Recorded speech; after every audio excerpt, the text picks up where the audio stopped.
Anda menyaksikan Kompas Update pukul 19 waktu Indonesia Barat bersama saya Friska Clarissa. Saudara, sebuah rumah panggung di Polewali Mandar, Sulawesi Barat terbakar. Api berawal dari kompor gas yang apinya tiba-tiba membesar dan membakar dinding dapur. Api dengan cepat merembet ke seluruh bagian bangunan rumah panggung yang terbuat dari material kayu.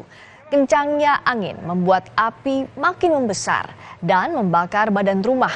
5 unit mobil pemadam kebakaran tiba di lokasi untuk memadamkan api agar tidak merembet ke rumah lain. Pemilik rumah berhasil menyelamatkan diri saat kebakaran terjadi.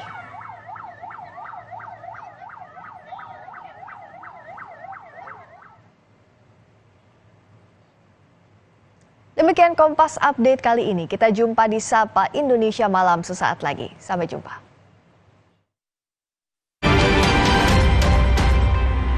Kompas Update